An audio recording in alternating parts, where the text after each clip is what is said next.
Checklist and selection box and drop-down list. The checklist and selection box component is used to toggle the values of specified word addresses. By selecting the value corresponding to the state index in the checklist and selection box, the value of the specified word address switches to the value associated with that state. The checklist and selection box is displayed in the form of a list box in HMI. Similarly, the drop-down list is used to change the value of a specified word address. By selecting a value corresponding to the state index in the drop-down list, the value of the specified word address will be switched to the value of the corresponding state. The drop-down list is displayed as a drop-down box in the HMI screen. To create a new checklist and selection box or drop-down list component, follow these steps. First, select Component Toggle Switch and Menu Checklist and Selection Box and Drop-Down List from the menu bar and edit the relevant parameters in the pop-up dialog box. You can choose between different types, such as List and Checkbox or Drop-Down List. The Browse method can be set to either Slide, which allows you to slide the screen to view the component content, applicable to capacitive HMIs, or Scroll Bar, where you use the scroll bar to browse the content of the component and set its width. The data source can be configured to use component settings, data sampling, authorized usernames, component customize selector, alarm and event time, or recipe group name. Component settings. This allows you to customize the data and behavior of the component. You can set various properties such as the appearance, data source, and interaction methods to tailor the component to your specific needs. Authorized usernames. This refers to the user privilege information. It allows you to set and manage the access levels of different users. For detailed information, you can refer to the User Privilege section in your documentation. Data sampling. This involves collecting data at regular intervals to monitor and analyze trends over time. It is useful for tracking performance metrics and identifying patterns. For more detailed information, refer to the Data Sampling section in your documentation. Component Customize Selector. This allows you to define custom data for selectors within the component. You can set parameters such as item count, selected color, background color, border color, index, value, label content, and more to customize the selector's appearance and behavior. Alarm and event time. This feature logs alarms and events along with their timestamps. It helps in tracking when specific alarms or events occur, which is crucial for troubleshooting and maintaining system integrity. For more detailed information, refer to the Alarm and Event section in your documentation. Recipe group. Name.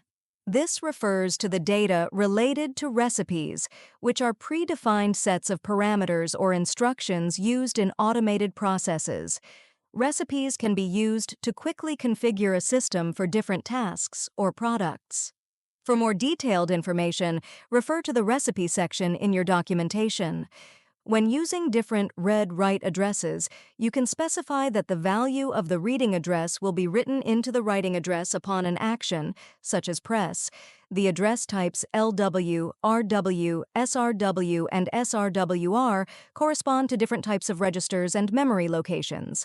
LW is a local word, RW is a remote word, SRW is a system register word, and SRWR is a system register word read.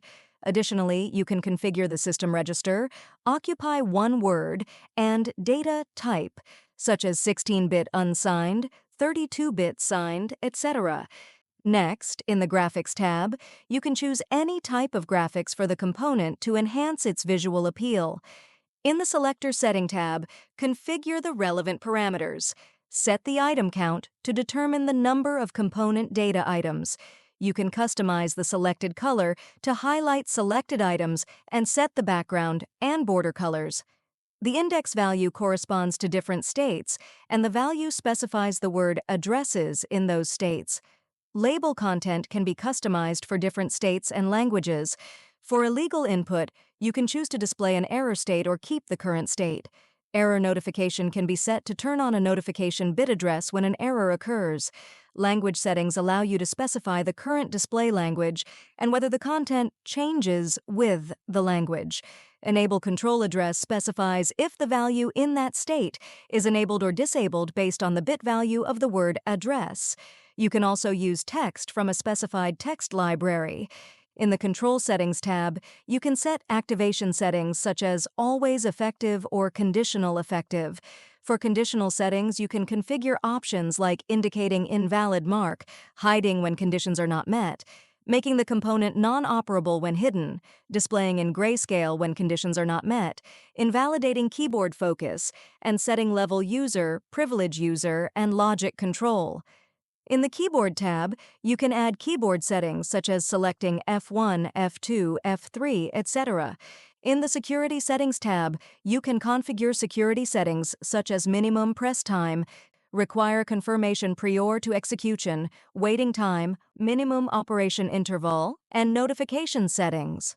Notification settings include options for before writing, notify bit address, notify word address, trigger macro, and after writing.